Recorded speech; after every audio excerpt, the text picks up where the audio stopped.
people, Naruto and Boruto fans alike. If you are not reading the Boruto manga right now, I don't know what you're doing with yourself. I don't know why you are doing such dirt, such shadeful things to yourself by not reading the Boruto manga right now, because chapter 48, oh my gosh, Kashin Koji aka Jiraiya clone versus Isshiki Otsutsuki, the bombshells that was dropped in this chapter yet again, the symbolic nature of the seemingly true destined fate of Jiraiya, and just all around the epicness, Sasuke talking like a straight up G and a boss, Boruto there getting a little bit, whoa, backed into a corner based on some stuff. Like, I don't know if you ready for that life, fam. So much with this chapter. And Isshiki Otsutsuki, bro, a glass of wine? You really gonna do the legend like that? You really gotta be that disrespectful, fam? I can't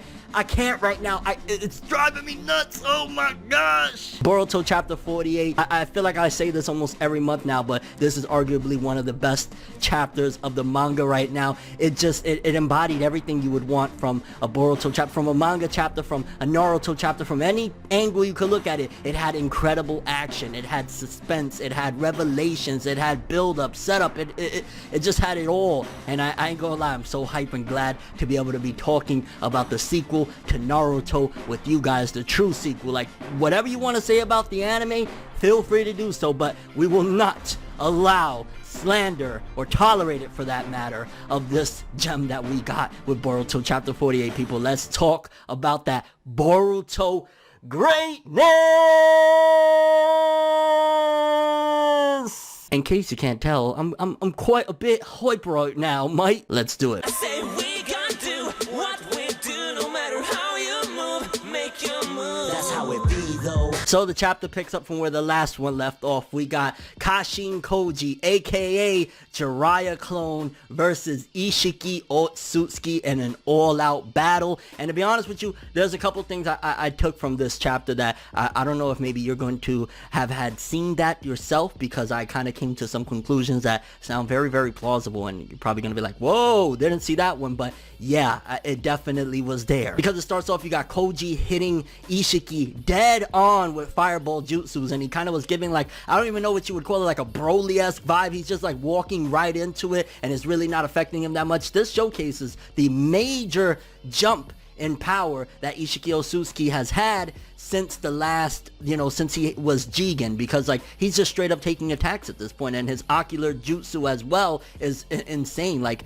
he kind of has a mixture of, like, it feels a little bit Obito-esque with the jumping from dimension to the dimension, but at the same time he's like able to store things, which if you think about it, Obito could have done the same thing, right? He was able to like put people in that dimension if he wanted to and leave them there. So it kind of is reminiscent of Obito's ocular jutsu with his Sharingan ability and whatnot. But yeah, it's real, because you got Isshiki shrinking every attack that is thrown at him. You got Koji throwing out some attacks that it just felt so much like, wow, they're straight up recreating moments from the Pain Invasion fight. And to be honest with you, I want to throw this out right here. I felt like there was very, very symbolic elements in this chapter, because immediately, just on the surface level, you could say, based on what we see with this chapter of Koji versus Isshiki Otsutsuki, it felt very much so like, oh, okay, it kind of reminds you of the Pain arc. On the surface level, it's like from the pillars, and we'll get into all of it in a second, but it gives you that vibe. But at the same time, I felt as though it was kind of a debate of destiny.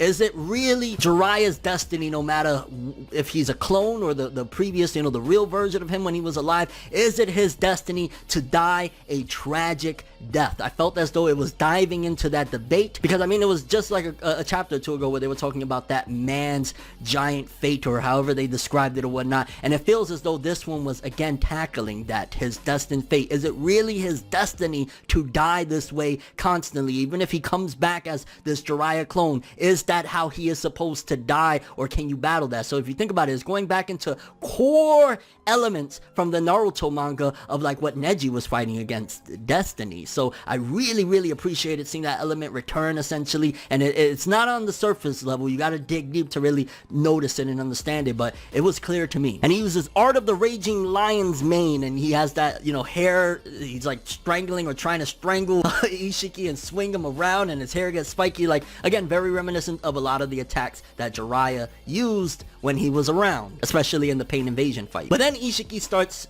dropping very big plot elements, because he says that this power, yeah, it's definitely incredible, it's great, but that's why this body won't be able to sustain, and he basically proclaims that he has 2 to 3 days to live with this body, and this is why he never really made the big jump to begin with, because this body is not suitable for this type of power. Basically, you gotta think, he used a random monk, a no-name dude, in order to return, so it can't sustain itself, and he has about 2 to 3 days. So that's a major setup, and that's probably why, not probably, that's exactly why this chapter was called Time Limit, because Isshiki, Otsutsuki, is the one on a time limit right now, which is really making me question how all this is gonna play out, because again, we always gotta go back. We know how the manga opened up with Kawaki versus Boruto, and both of them have karma marks, and if he only has 2 to 3 days, I'm imagining, unless he is defeated and it leads into a time skip, it's going to be that he's going to get his way. It's not going to be that the big villain of the manga right now, Isshiki Otsutsuki, is going to be defeated, unless we got an even grander villain moving forward into the time skip. So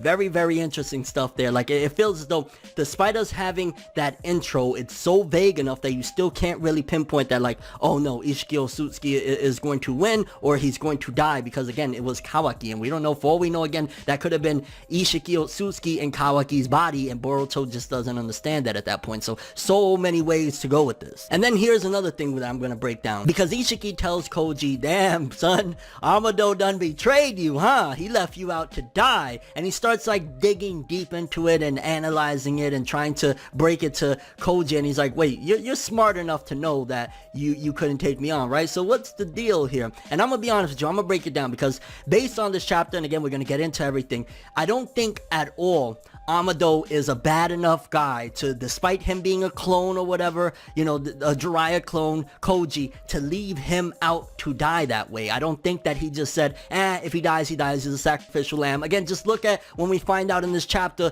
of what was the real deal with Shikadai's necklace, so to speak. So we're gonna get into it in a second, but keep that in mind. I don't believe at all that Amado is a bad enough guy to leave him out to dry that way. Because, I mean, he says, yo, you was just used to drag me out of the Jigen body, and then you see Koji really trying to deny that and say, like, you're just trying to distract me, which, come on, fam.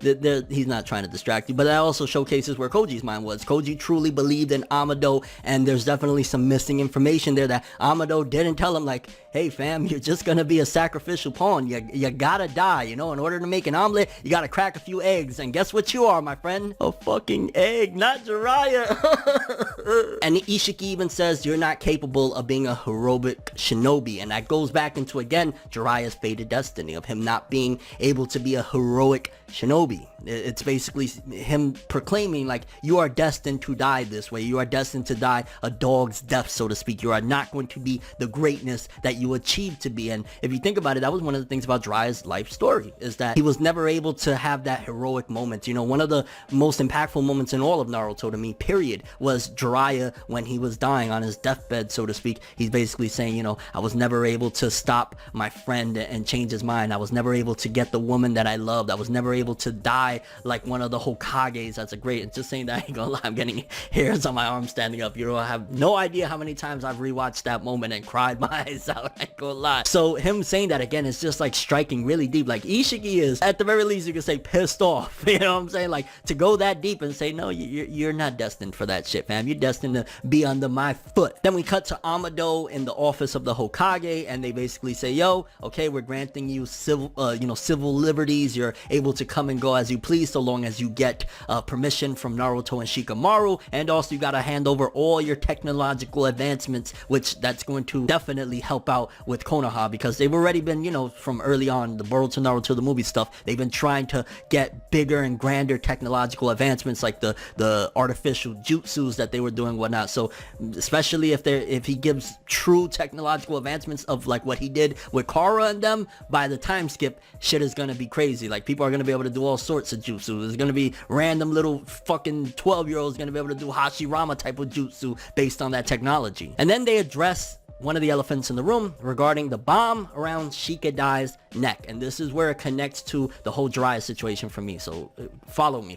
Because Amado reveals, no, that was just a fake. The one that I threw at the tree was real, but I knew that you guys would take it serious enough and not make any risks, so you wouldn't have just said, screw it. So for starters, it blows open the question, like, well then, who the hell is he that he would know that they would be that cautious? Was it just an estimated guess on like their people and that's Shikamaru's child? Or is there more to it? Like, who is Amado is still a glaring question. But what we do know about Amado based on that is he's seemingly not a bad person, right? Like, if even though he did this desperate situation, I mean, at the end of the day, he's doing it to essentially save the world, right? He put a fake bomb, so Shikadai's life was never in jeopardy to begin with. That sounds like he's better than he was before, right? He's not that bad of a guy when you think about it. He was just doing any means necessary in order to get them to listen to him so he can ultimately stop Isshiki Otsutsuki, who is a true danger to the entire shinobi world. So looking at it like that, is the same guy that put a fake bomb around Shikadai's neck because he's not that bad of a guy also going to, on the flip side, say, I'm going to sacrifice this guy that is Jiraiya?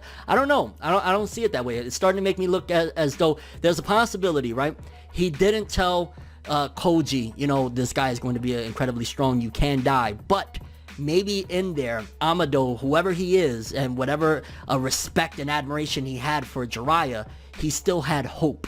And maybe that's the key thing. Yeah, it's a grimy situation to leave him out there and knowing that Isshiki Otsutsuki is going to be an astronomical foe, but there's a possibility that he still had some type of hope, like maybe he might die, but hey, maybe he could change things around. So that definitely is one of the reasons why I say that I don't think truly Amado betrayed Koji in that fashion. And I'm definitely interested to see the next time we see Koji, because oh my god, and we're gonna get into it later too, but he survived. Yes.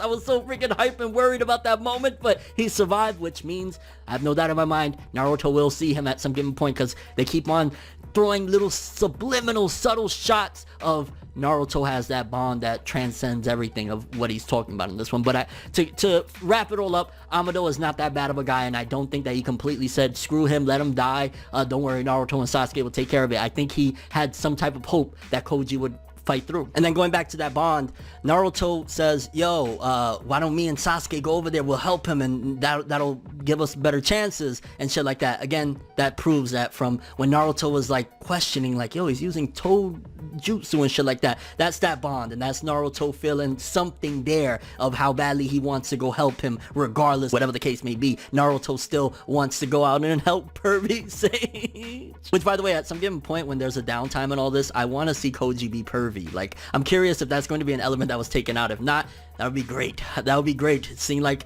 Boruto and him training, which totally off topic. If you've seen my prediction video, you know what I'm talking about, like Boruto doing sexy jutsu and seeing Koji going nuts. That would be hilarious, but I'm trailing off now. But Amado says to Naruto, that is a bad idea. You need to stay the fuck here in Konoha. Don't go nowhere. You and Sasuke actually need to stay guarding Kawaki at all given points, because Isshiki, his main objective right now, he don't really care about Koji. He's just a distraction. He don't care about Ya neither. He'll teleport the fuck away from Ya. He just wants Kawaki, so it would be a bad move. But to be honest with you, yeah, I get that aspect, but at the same time, it's a do or die situation, right? You gotta think. So why not send Naruto, Sasuke, Rock Lee, Kakashi, everybody that you can, along with Kawaki, and make it a last stand type of battle? Like, all of you show up. If they win, bam. If they die, well, he's gonna get Kawaki anyway, so just bring the motherfucker with you to the battlefield and go up against him. That's my mindset, right? Because if he can get past you, then who's gonna stop him anyway? But maybe I'm getting a little bit too logical and shit, and at the end of the day, you know, there's gotta be some story here. But you know the situation is bad when freaking Amado is advising, yo, evacuate Konoha. Like, that's bad. Like, evacuate the civilians and shit like that. It's getting even realer than real. Shit is getting real. It's getting real. We come back to the Koji versus Isshiki fight, and Koji is using Sage mode, which again, once again, an element which we'll discuss in a second, so reminiscent of the battle of Jiraiya versus Pain. But here's something that's interesting. Jiraiya is using Sage Mode without, first of all, having the 2 toads on his shoulders, and he also doesn't have like the big nose that he would have when he would go Sage Mode, like when he did it against Pain and shit like that, and he had like a buffering time and everything. So there's definitely some advancements that Amado made. This isn't like, this guy is probably stronger potentially than Prime Jiraiya because he's using Sage Mode like it's nothing. I mean, you could argue maybe this guy, this version of Jiraiya trained more in Sage Mode, so he was able to master it, and Jiraiya really didn't because he was always just chasing booty. Just gotta throw this meme in there. Like, I found this meme hilarious. Like, yo, become Hokage. No, I am horny. But Koji makes a discovery that Isshiki's jutsu only works when he can actually physically see him. So he creates a ton of flames trying to masquerade in it. And I ain't gonna lie, when he did the giant Rasengan, I was like, yo, we're pulling out all the stops. Koji is fighting for his life. Koji, he may be a clone of Jiraiya, but that doesn't mean he wants to die. And again, a battle of destiny. I feel as though, yeah, it's a battle, of course, on a surface level, like, you know, just looking at it as Isshiki versus Koji. But I feel as though this is Jiraiya fighting against his destiny. That's one of the core elements I take from it. So not only do I look at it as, again, it's an epic fight, but it's also getting like deep and philosophical to the core element of what Naruto was founded on. Again, a battle of destiny. Are you destined to die this way, or are you destined to be a great heroic ninja? But then, reminiscent of Pain yet again, pillars are dropped from that dimension. Isshiki teleports pillars, and they are dropped on Kashin Koji, bashing it and, you know, crushing his arm, his legs, I think, basically his whole body just got wrecked. Now, if there's scientifical advancements, again, you know, even if it's not Amado, he might be pissed at Amado, so he might not show himself in front of Amado. There's a Orochimaru, just saying. Somebody is going to repair this dude. There's all sorts of shit in the Naruto world. There's Hashirama cells. Just inject that motherfucker with a good vial of Hashirama cells, and he'll be alright, whatever the case may be. But it was so, again, just replaying Pain over and over. But there's the difference that he doesn't die in this one. He doesn't freaking die. And before we wrap that part up, Isshiki, Madman, we find out that he's, again, able to store things in this non-time jutsu that he has, that there's no time wherever he stores it. And he pulls out a glass of wine. Not only did he drop the pillars, you know, that he took from there, pulls out a glass of wine, takes a sip, and drops it like savage as a motherfucker. Like, yo, I said it in the spoiler video, and I'll say it again, fam. Toguro Yu Yu Hakusho vibes all day with what he did with the glass of wine. Again, it's not orange juice, but okay, you like you some wine, fam, and you're epic as fuck. And you can see Koji, he didn't want to accept, because even if, let's just say, Amado had hope or whatever, that doesn't mean that Koji knows that he had hope. Right now, he's kind of, his mind is destroyed. Like, yo, he really betrayed me, fam? Like, whoever his relation to him is, you gotta wonder, like, what their relationship was for him to go through with this entire plan and whatnot. And Isshiki made a fatal mistake that is going to cost him in the long run, where he says, yo, you got any final words to tell Amado? Don't worry, I'll kill him for both of us. And he couldn't hear him, and then he does a summoning jutsu, or basically like a summoning and then a reverse summoning to summon a toad that swallows him and dips off, opposed to like putting, you know, a branding on a toad like the end of the Pain arc. This is where, again, Jiraiya feel as though he won. He lost the battle against Isshiki, but he won in the battle against Fate right now. His fate would have been to die at the hand, same way with, instead of the rods in his back, it's pillars crushing him and everything, same way his throat got crushed and shit like that, his arms and everything is crushed.